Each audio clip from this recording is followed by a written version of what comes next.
Karyn Bryant for MMA Heat. I'm here with Manny Gamburyan, fresh off his win at UFC 178 over Cody Gibson. We're here at GFC in Glendale.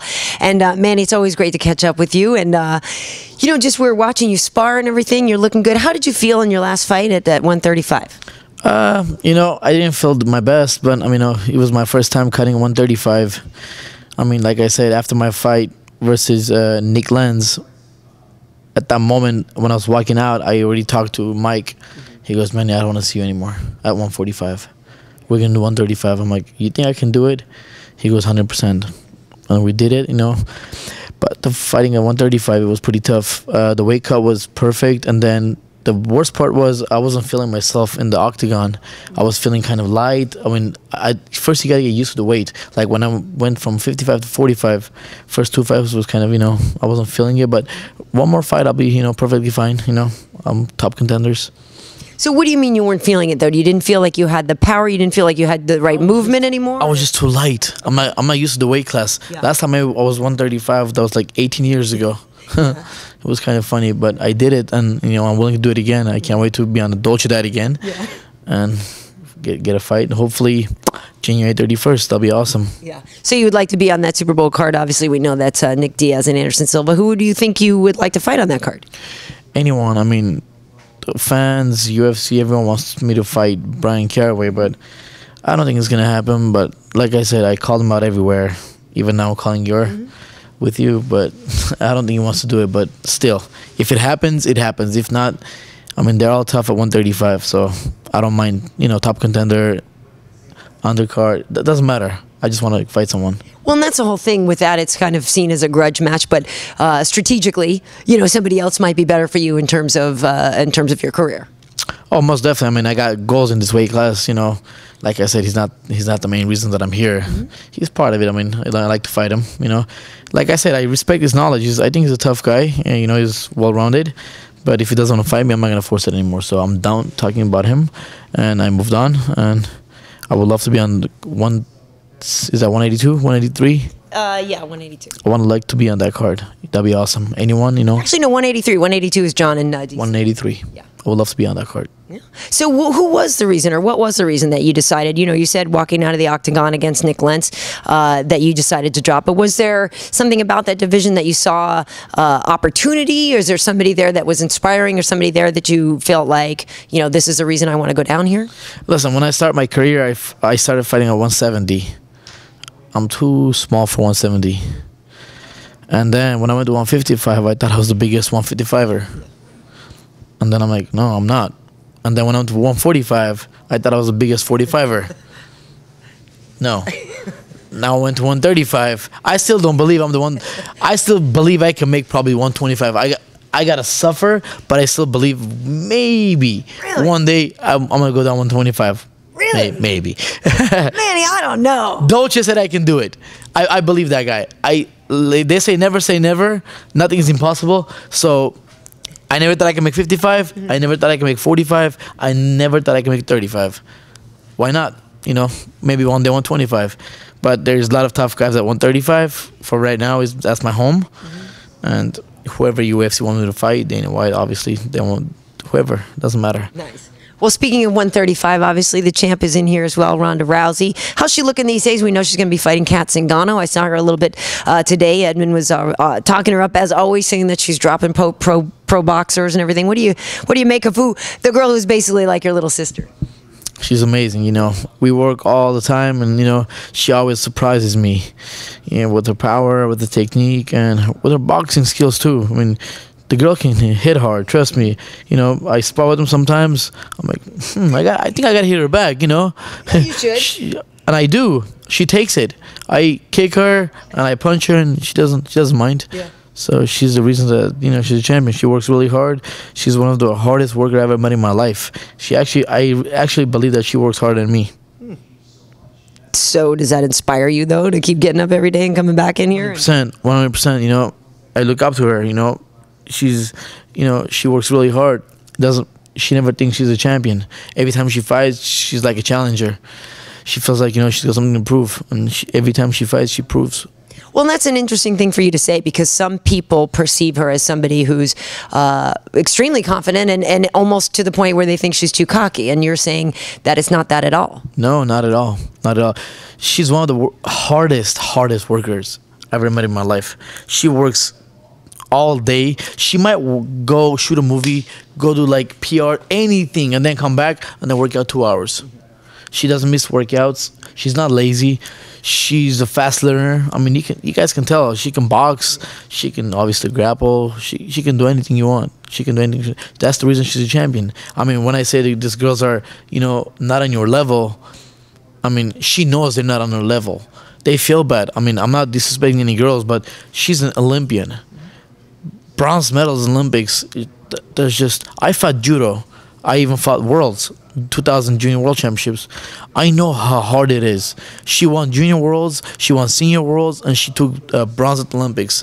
So that's just a different level. You gotta respect her. Well, Kat, love her. You gotta respect her. Kat was on the same card as you. Were you able to watch her fight after yours that night? And what do you make of the match with Kat and Ronda? Oh, it's gonna be a good fight. I mean, she's a tough girl. She's well rounded. Her mat work is not. Obviously not Ronda's level, but she knows how to escape. She knows how to grapple. But I mean, still, I believe maybe 1 or 2 rounds, maybe first round. Yeah. Ronda will tap her out or knock her out. Let's talk about Jake Ellenberger. He's across the room right now. He's got a fight with Kelvin Gastelum. He's kind of a newer addition to your team here. How do you think he's improved? I mean, what have you seen him improve in since he's been here? Another hard worker. The guy just works hard, He trains really hard. He believes in himself, When he came down over here, I mean, he wasn't one-dimensional. Now he moves better. He boxes better. I mean, the guy he's fighting is no joke. Yeah. But I do expect Jake to go out there and, knock him out or submit him. I won't be surprised. Have you sparred with him? Sparred with who? With Jake. Not really. Yeah. I don't want to get killed. This 170-pound guys, they probably hit hard. So well, that's what I was gonna ask, is if you knew how hard. I always spar with like big guys. I mean, strong guys, but still, I haven't. But I would love to. Yeah. If any way I can help him out, I think I'm too small for him. But any way I can help him out, I would love to. Yeah. And certainly another big guy that's coming in here, going up a couple sizes, Travis Brown. He's really the most recent addition. Such a great guy. It's interesting because you guys obviously are doing something very different than what Jackson's Winklejohn does. What do you think you guys here specifically can teach him? Or not even teach him, maybe that's not even the right word, but you know what I mean? The spirit that you guys have, what is it that you're trying to show him, and what is it that you're trying to help him understand? We believe in, in ourselves that, it's not the best. I don't believe he's the best coach ever.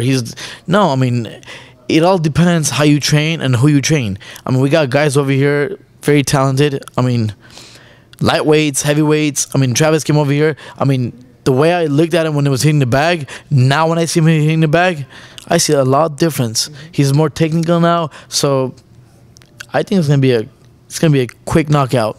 I won't be surprised if it's like less than 2 minutes. Really? Yeah, that's my prediction, 100%. Not that he's training with us right now; he's like a teammate. Yeah. But I just see how he's improved. He's scary.